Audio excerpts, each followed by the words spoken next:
This is History for the Reckoning, a podcast that dives deep into the history that's hard to hear, but critical to understand. Season 1, American Concentration Camps, the story of World War II Japanese incarceration. Welcome to another Addenda episode of the podcast. I'd like to say a huge thank you to Chizu Omori for coming on, because she, as someone who is a survivor, someone who's been through these events, it's really special to get her testimony, to get her stories, and be able to hear from someone firsthand that it just proves that these things really happened. When you talk to someone that lived through them, these things weren't that long ago. These things can still happen today. So thank you again, Chizu. I'd like to talk in this Addenda episode about the JACL. So we mentioned in past episodes how the JACL, this organization called the Japanese American Citizens League, JACL, were leaders in the community that are made up of Nisei, so not the immigrant generation, American citizens, the second generation. And that after the Issei had been rounded up by the FBI, there was a power vacuum there, and the JACL was the most prominent organization that came along to fill it and to lead and represent the Japanese American community to the nation and to the government. But we also mentioned how their policy was to cooperate with the government in these things that we feel are really objectionable today. So let's talk about exactly what they did during the war, what their legacy is, and what they're doing now. So the JACL was formed in 1929. Like I said, it was led by Issei. It was led by Nisei.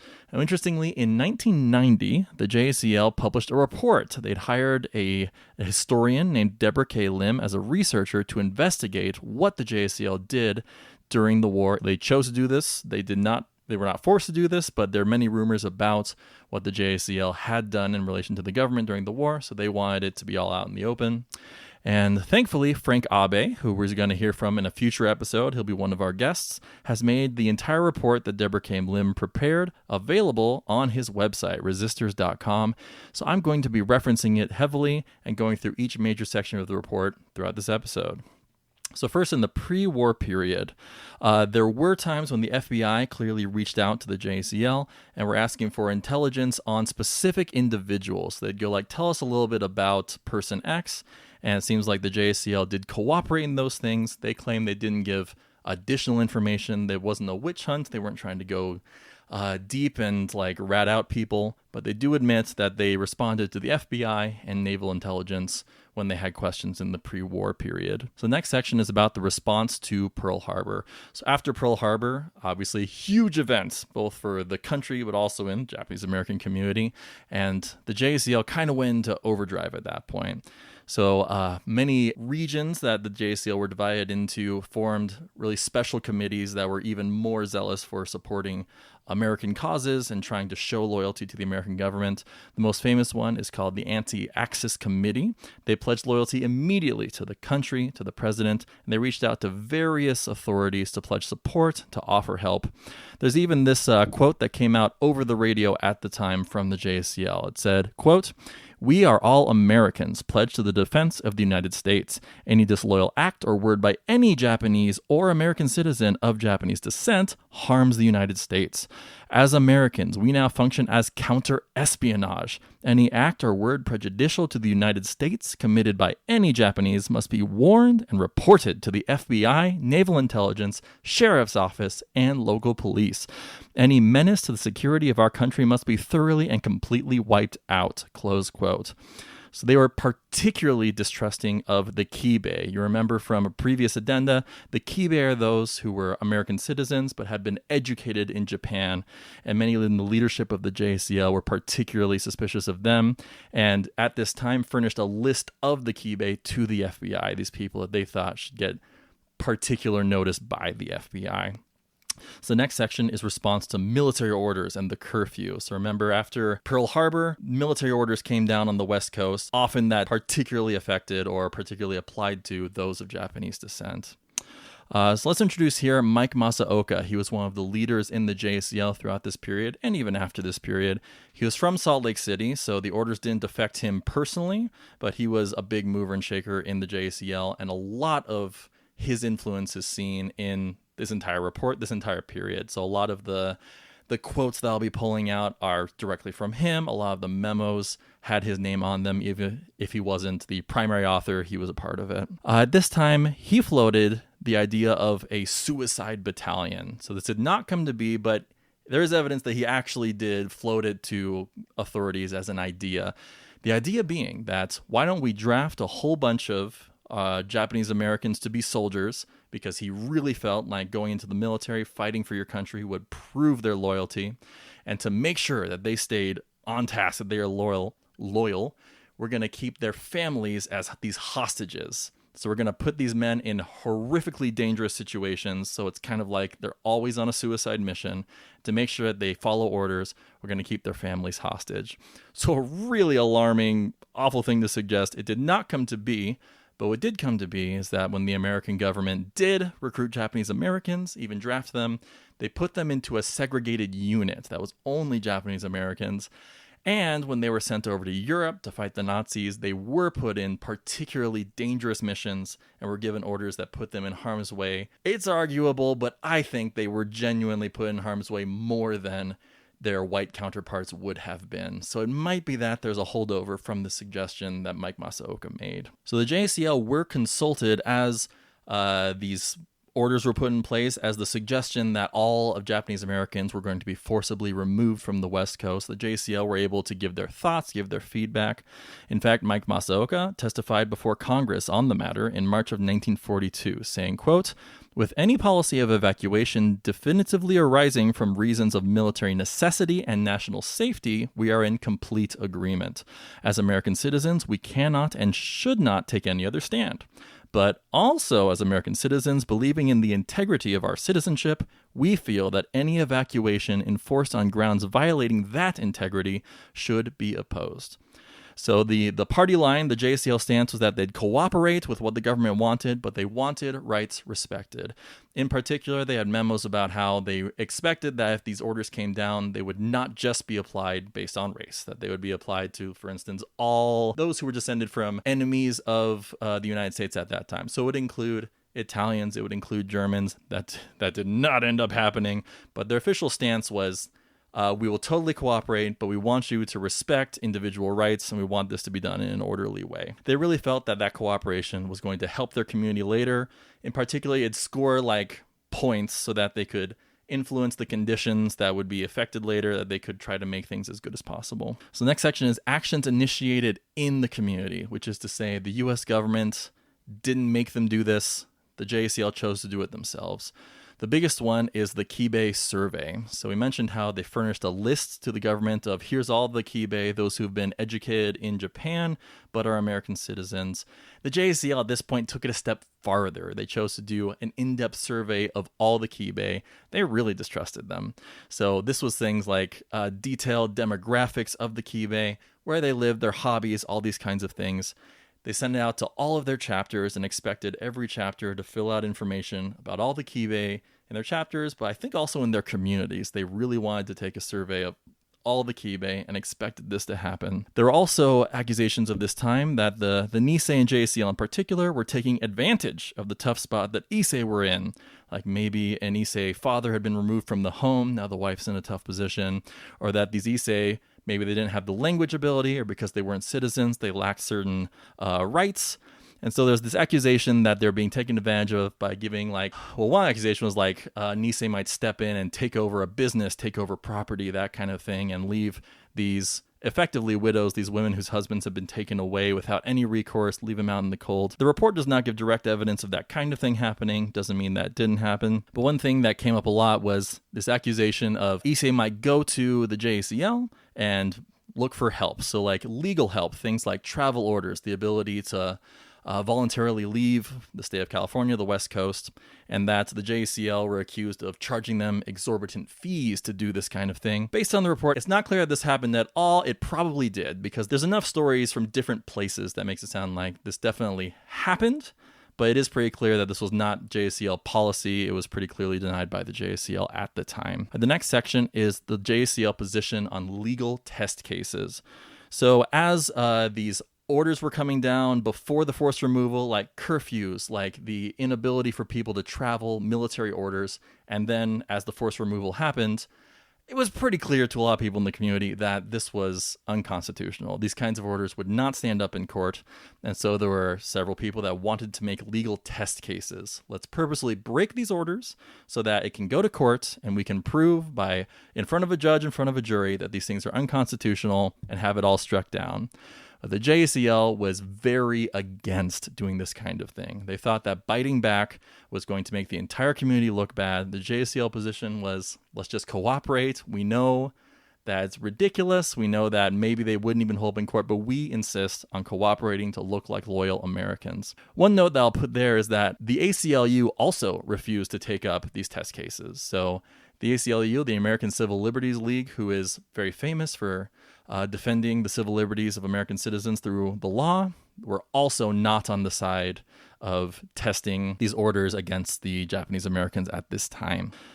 I guess another note on that is that ultimately, when these test cases did start to come out, and we're going to cover those in future episodes, these cases that went before the Supreme Court that challenged the legality of these orders against the Japanese American community, the JACL did deliver amicus briefs in some of these cases.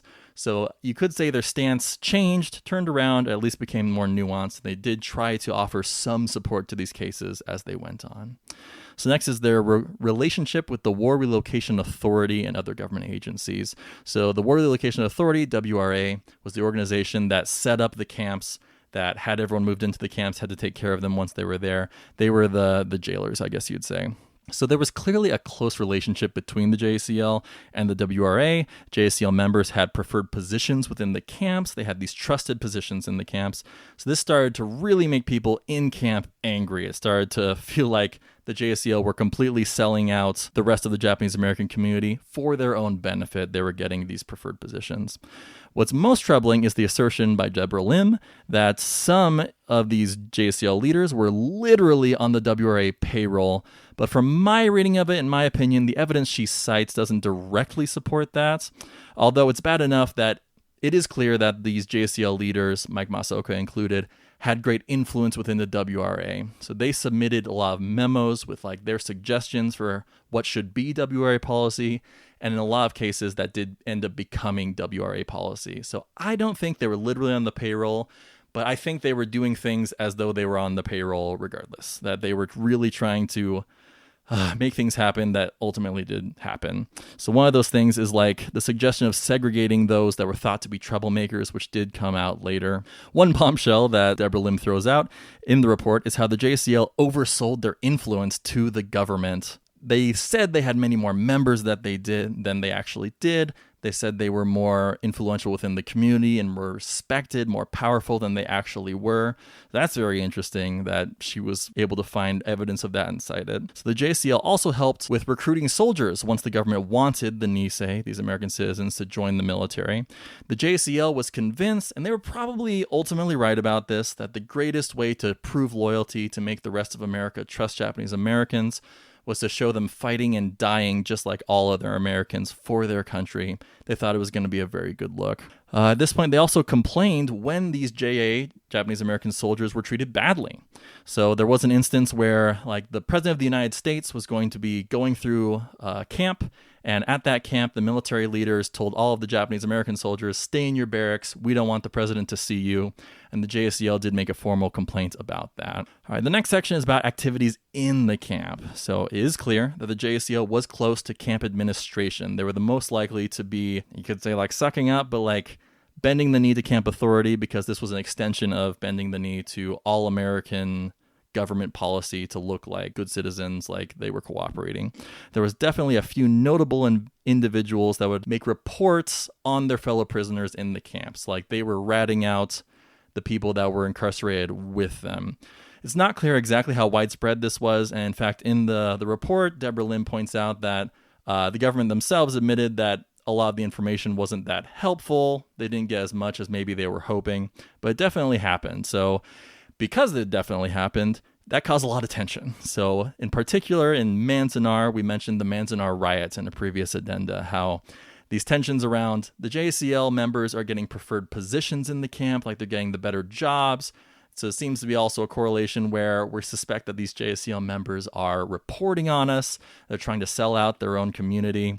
And that ended up with violence against these JACL members, ultimately the Manzanar riot. So the JACL's here support of military service became public. And some in the camps saw that as a betrayal. So it's like, we've been locked inside these concentration camps, and now you're supporting the government who wants us to go and die for them after they've taken away our constitutional rights. It was seen as a betrayal by some. So after the loyalty oath was administered, which we've touched on in previous episodes, the government trying to use a piece of paper to say, oh, we've already told the entire U.S. population that these people are untrustworthy.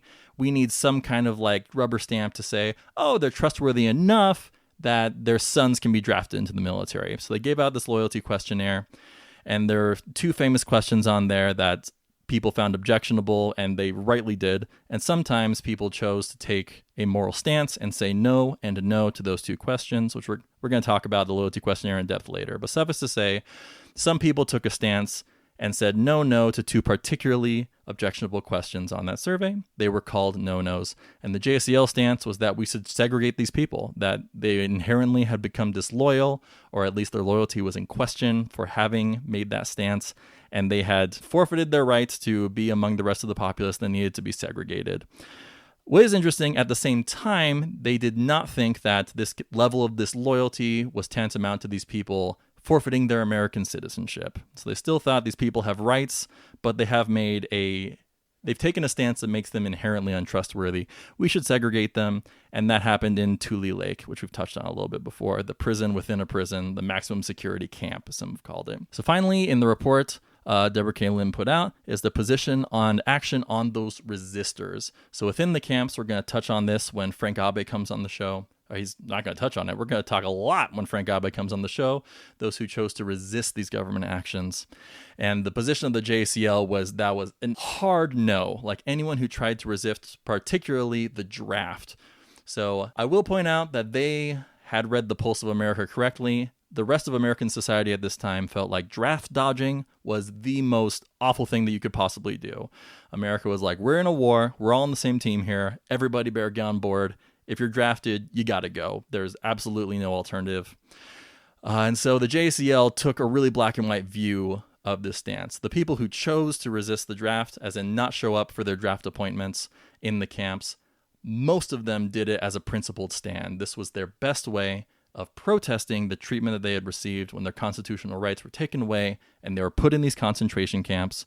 But the JACL did not see it that way. They saw it as, you guys are putting this entire community as risk by choosing to do this thing the rest of society is going to think makes us look so awful.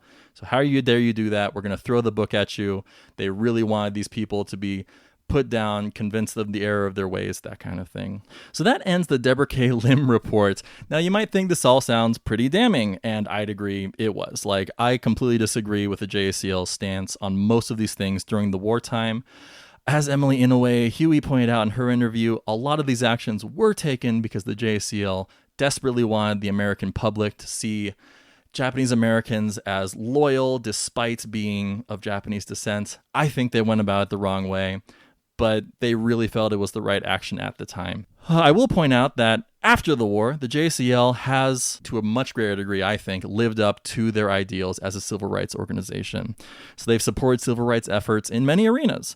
The Densho.com article on the JACL mentions that, quote, JACL lawyers also wrote briefs in support of ending segregation in schools in the case of Brown v. Board of Education, and in favor of ending restrictions against interracial marriage in the case of Loving v. Virginia. So, close quote, they worked hard to elevate and showcase the Nisei veterans as well. So, during the war, they thought that these people going to war was going to make the community look good. Afterward, they really tried to pump up these stories and show how great and revered these people were who had chosen to put their lives on the line for our country. Most notably, I'd say, they spearheaded the reparations movement, which we'll cover in a future episode. So that was the major reckoning of the U.S. government with what they had done to the Japanese and Japanese Americans during the war. That ended in an apology and reparations being paid to these people. The Japanese American Citizens League was big enough, connected enough, had the legal acumen to move that forward, and they did so, even though You could look back on this episode and think that some of the problems they had directly caused, but they did try to make up for it. So today, the JACL, which I am a member of, is very active in fighting for justice, for civil rights, both in the JA community and without. And at this point, I am proud to be a member of it. I think they're doing great work today. Okay, thank you for joining me on that deep dive about the JACL during World War II. I'd like to point you now to another podcast that I highly recommend called Kampu. That's produced by Densho. It is also about the incarceration of Japanese Americans during World War II. This comes from Densho, this incredible historical archival organization that is documenting the Japanese American experience through history, has so many oral histories. I reference so many of their things in the creation of this podcast as I've been learning about the Japanese American experience. So highly recommend them just for their resources at densho.org, but also their podcast Kampu, which is going through the daily life within these concentration camps. So everything that you wanted to know that we didn't cover in my interview with Chizu, they cover in Kampu. So I highly recommend it. One amazing story from it that I loved, again, it's because it's talking about daily life. What were the realities of being in a camp for years and years? Was outside of the camp, there was a pharmacy that was being remodeled. When they tore down one of the walls, they found a bunch of these receipts and order forms from those that were in the concentration camp. So suddenly you get this peek behind the curtain.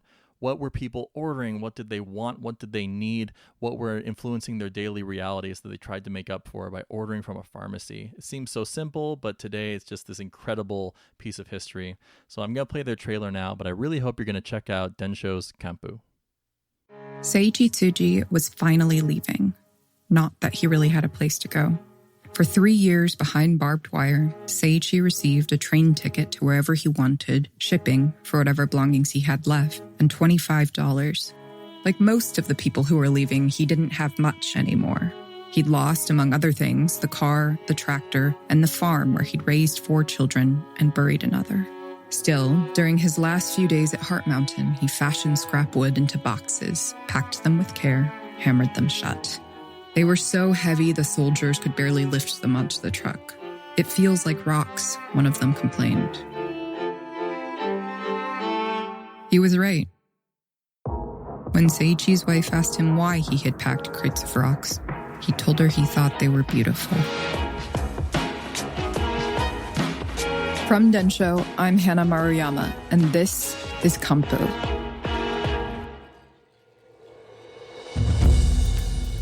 Season 1 of History for the Reckoning is made possible by support from the JACL Mount Olympus chapter, as well as generous financial support from the Takahashi Family Foundation and the JA Community Foundation. The music was produced by Patrick Coffin. If you want to support the show, follow us on Instagram at History for the Reckoning. Sign up for our newsletter at History for the Reckoning on Substack, where you'll also find the show notes for each episode, or support us financially through Patreon at patreon.com/historyforthereckoning.